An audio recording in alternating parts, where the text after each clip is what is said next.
Okay, ladies and gentlemen, we have some breaking news here. Baker Mayfield going over to the Carolina Panthers. Now, we talked about this in almost every single draft we've done this offseason about taking the variance and possibly drafting DJ Moore a little bit early. That even if Sam Darnold was the starting quarterback there, you're not making a horrendous selection. But if Jimmy Garoppolo, if Baker Mayfield were to go over to Carolina, dear God, you are in a fantastic spot and you should be very excited for this upcoming season. So let's go ahead. Let's dive into what we are going to be looking at now with DJ Moore, with Christian McCaffrey, with Baker Mayfield, with Robbie Anderson. Obviously, this is a massive impact. And I want to be the first person to admit I've never been a massive Baker Mayfield fan, okay? You can tell by the wall we have over here, the little shrine for the University of Texas. Big surprise. I'm not a big Baker guy, but still, if you are looking at his production compared to what we have seen with Sam Darnold so far through Sam Darnold's NFL career, you would be a fool to not come out here and say that this is a blessing, that it is a massive, massive, massive upgrade. Because if we look at Baker Mayfield, I think that we almost have to just go ahead and we have to throw out this past season because keep in mind, this is a player that had a significant injury and there's no real reason to expect that you're just naturally going to get a massive fall off from Baker in 2021 without that injury. So if we go through and if we look at his statistics and what he managed to do his first 3 seasons in the NFL, no, he wasn't an elite quarterback. No, he wasn't an absurd talent. But he was capable. I mean, he was able to go out there and produce some quality seasons from Jarvis Landry. Jarvis Landry isn't exactly the best wide receiver at this point of his NFL career. If we look at this, Baker Mayfield over the past 3 seasons, excluding 2021, the injury was pretty severe, okay? If we look at 2018, his rookie season, 2019, his second year where he struggled, and his 3rd season in the NFL, Baker Mayfield from an adjusted yards per pass attempt standpoint, 7.5 adjusted yards per pass attempt, 6.2, and then 7.7. Now let's go ahead and let's cross-reference this with what you've had from Sam Darnold throughout his NFL career. Now, of course, some of these games are going to come with Adam Gase. Some of these games are going to be with the New York Jets. So it's not entirely fair to hold it against them.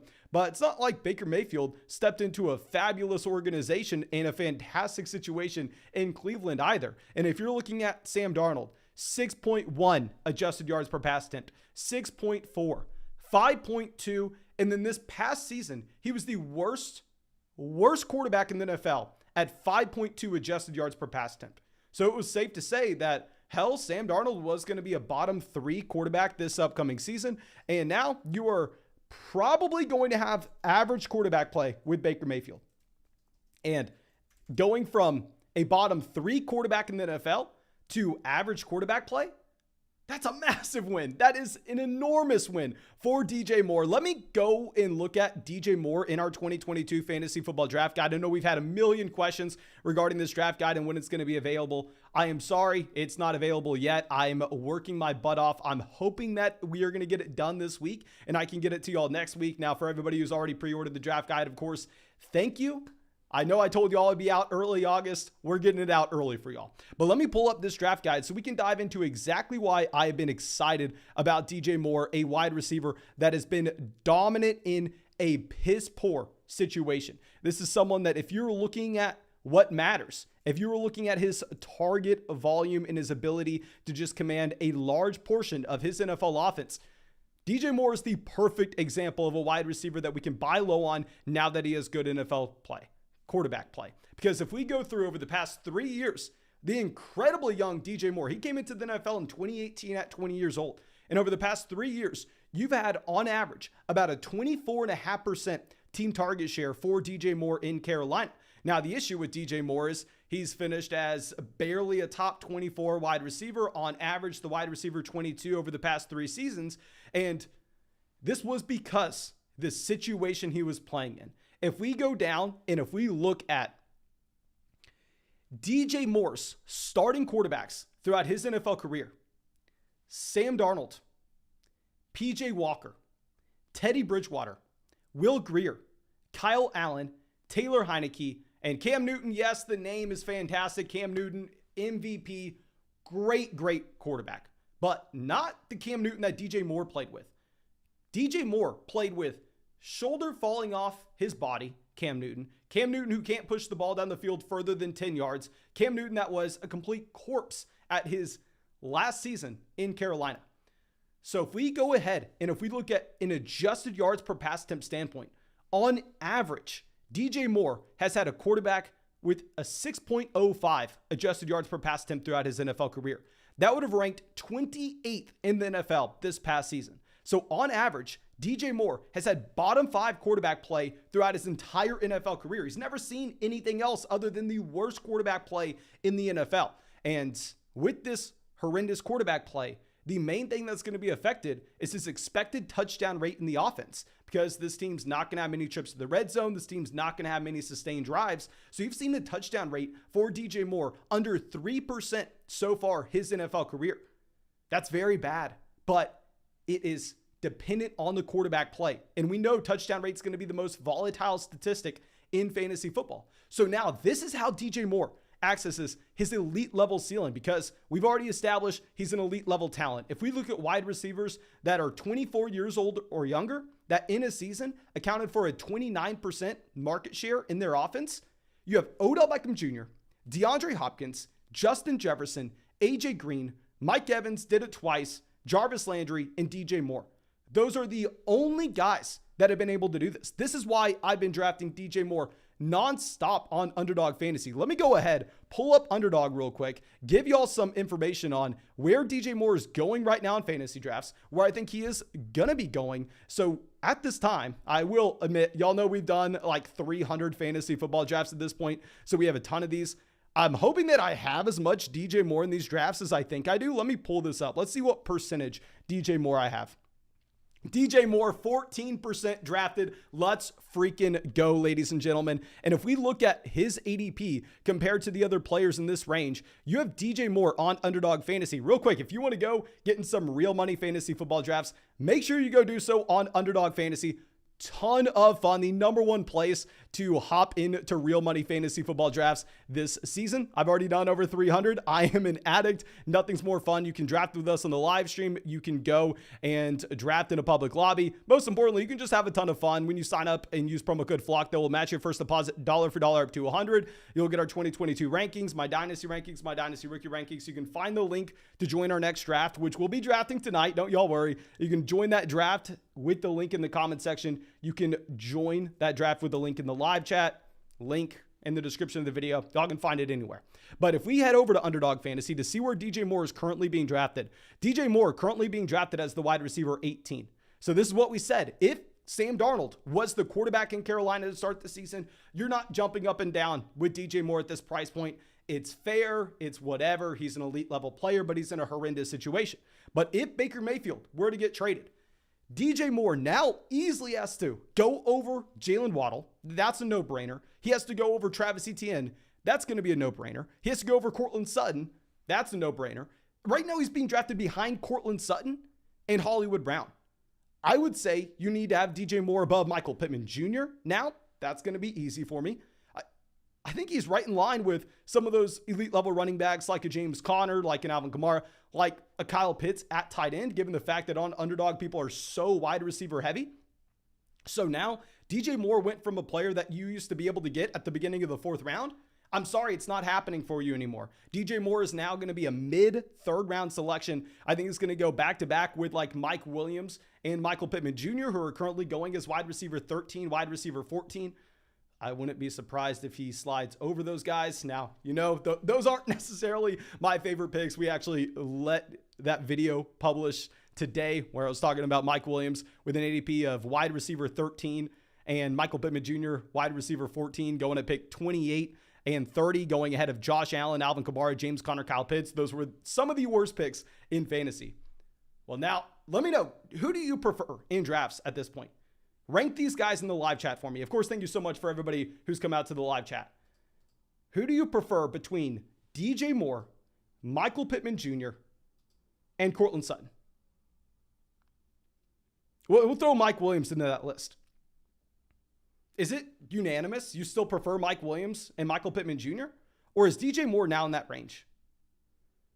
Now, looks like we have a couple people saying DJ Moore. We have most people saying DJ Moore. Some people are saying Pittman. Some people are saying Mike Williams. But I think that's fair to assume that DJ Moore is now in that range with Mike Williams and Michael Pittman Jr. So DJ Moore is going to be going up to the middle of the third round, the beginning of the third round. So say goodbye to fourth round DJ Moore. It's not happening. It's not happening. Now let's go over and talk about Christian McCaffrey, because I do think this helps CMC. Of course, CMC is entirely dependent on, does he stay healthy this upcoming season? But maybe you wanted to make the argument, well, Mason, the ceiling may not get back to what it was in 2019 if Christian McCaffrey's not the same exact player, and this is still a bottom 5 offense in the NFL. But now that you have Baker Mayfield coming over, who has shown the willingness to dump the ball off out of the backfield, I think Baker Mayfield's going to be a natural fit with Christian McCaffrey, because what you want with Christian McCaffrey is you want a pocket passing option that doesn't necessarily have a lot of mobility. When the pocket collapses, you don't want a Lamar Jackson. You don't want a Taysom Hill. You don't want a Jalen Hurts that can scramble, go pick up the first down on themselves. You need to have someone like Baker Mayfield, if you're going to be Christian McCaffrey, to look for that check down, to be able to just hit you out in the flat, to still get you your 8 targets a game if you're Christian McCaffrey and you're a complete monster. So at this point, Christian McCaffrey was someone that I was taking after Justin Jefferson, after Cooper Kupp, after Jamar Chase. I don't necessarily know if you can pass on Christian McCaffrey at pick 2 now. Let me know, do you think that you need to go ahead and draft Christian McCaffrey at 2, only behind Jonathan Taylor? I think this situation is getting better for this entire offense. Of course, it's going to help the receivers a lot more. Christian McCaffrey is already so dependent on if he is just able to stay healthy, but I think it helps more than it hurts. Definitely, definitely. Now let's go over and let's talk about a wide receiver that put up one of the most disappointing receivers ever, seasons ever, for the amount of volume that he had in Carolina this past season. Let's go over and let's look at Robbie Anderson. What was so funny in this offense last year is it was highly concentrated. We already talked about the fact that DJ Moore put up 163 targets. DJ Moore's a freaking monster. But please take a guess in the live chat right now. How many targets do you think Robbie Anderson had this season? Robbie Anderson, who was a complete afterthought. Like, if you try to start Robbie Anderson in fantasy, your matchup, whoever you were playing against, should be laughing. They should be thanking you that you put Robbie Anderson in your lineup, because Robbie Anderson came away with about 500 receiving yards. Robbie Anderson had absolutely nothing. But what he did have is a ridiculous amount of volume. People are guessing 70, 88, 14, 90 targets. A lot of people are saying around 90 targets. The man had 110 targets last season. Now, of course, he plays all 17 games. So when you play 17 games, those numbers are going to look inflated. I think that's partially why you have people drafting Michael Pittman Jr. a little bit too high, because they're just looking at counting stats and not per game numbers.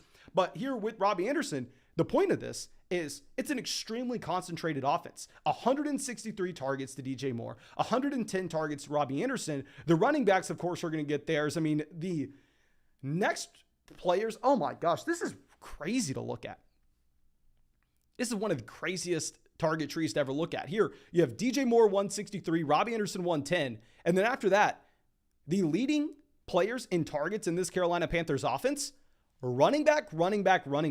Amir Abdullah, Christian McCaffrey, who only played 7 weeks. And then you had Chuba Hubbard, 3 running backs in a row. This team doesn't use a third wide receiver. I know you've had some positive camp reports about Terrace Marshall, who was an intriguing prospect overall, but this team doesn't use a third receiver.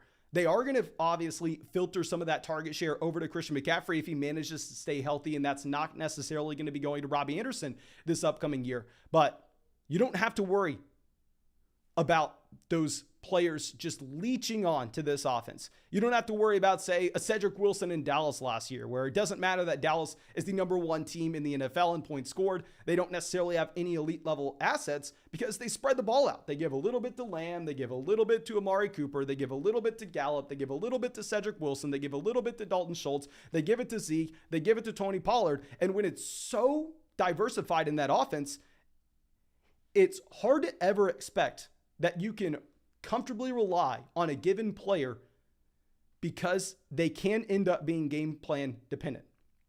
But Robbie Anderson is a massive winner here, in that if he continues to see this type of target share in this offense in Carolina, you have to be very excited. Let me go ahead and let's look at where Robbie Anderson is currently being drafted on Underdog Fantasy. Like I said, we're going to get an Underdog draft going tonight. So if you have not done so already, go sign up for Underdog Fantasy. Use promo code FLOCK.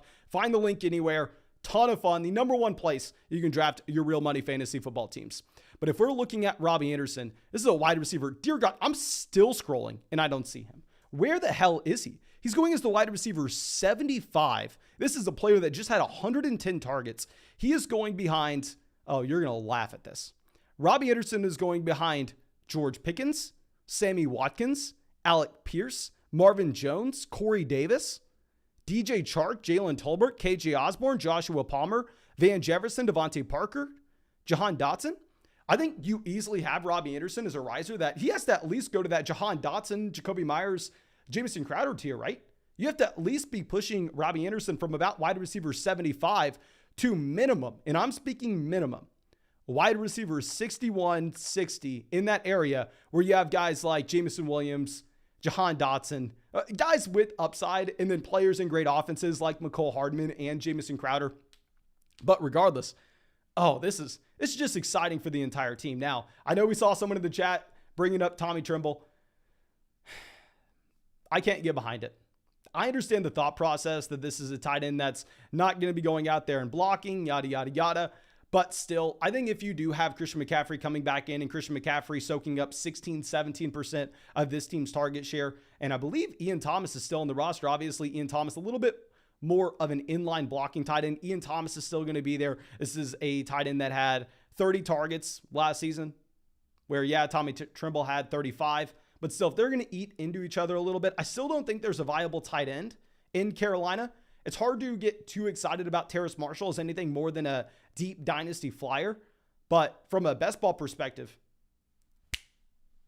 Robbie Anderson needs to be flying up. DJ Moore needs to go up at least half a round, maybe a full round. And I could not be more excited about all those teams that I've drafted DJ Moore on. I don't know how much Robbie Anderson I have. Please, Mason, don't be an idiot. Please have a decent amount of Robbie Anderson. Let's look at this. Actually, I can do it on my computer right now. We're not streaming a draft. I don't even know how much we've been drafting Robbie Anderson. I'm hoping a lot. Give me at least 10% Robbie Anderson. 10.1% Robbie Anderson. Hell, I'll take it. That's going to be exciting. And Baker Mayfield definitely can be drafted. The issue with Baker is going to be the fact that he has absolutely no, and I repeat, no rushing upside in the slightest. So yes, you can get excited about Baker Mayfield, the quarterback, elevating these other options. But even if Baker Mayfield were to come out and say, be a league average quarterback this upcoming season, if Baker Mayfield is, say, the 15th quarterback in the NFL in overall passing yards, from a fantasy football standpoint, his week-to-week ceiling isn't necessarily going to be there. I think Baker Mayfield does on Underdog probably slide up to being a 15th, 16th round selection because it's a great situation. Hopefully they can fix this offensive line. Matt Rule doesn't necessarily look like a great NFL coach at this point, even though people are excited about the signing. So Baker Mayfield himself, I don't necessarily think skyrockets in value just because his ceiling is going to be capped inherently based on just how fantasy points are scored. But this is exciting for Robbie. This is exciting for DJ Moore. I think you probably have to bump McCaffrey back up to 2. But of course, thank you so much for everybody being a part of the flock. I just realized that in that $500 fantasy football draft we're in, I took Christian McCaffrey at pick 4. That's looking pretty damn good now. Oh, this is just exciting. But thank you again for being a part of the flock. I really hope y'all enjoyed this live stream. We'll get a draft going tonight. So if you're not subscribed, make sure you go down there and subscribe. We'll look at what a real money fantasy football draft actually does look like after this Baker Mayfield trade. I appreciate y'all. I hope you have a great day, and I hope we get to see you with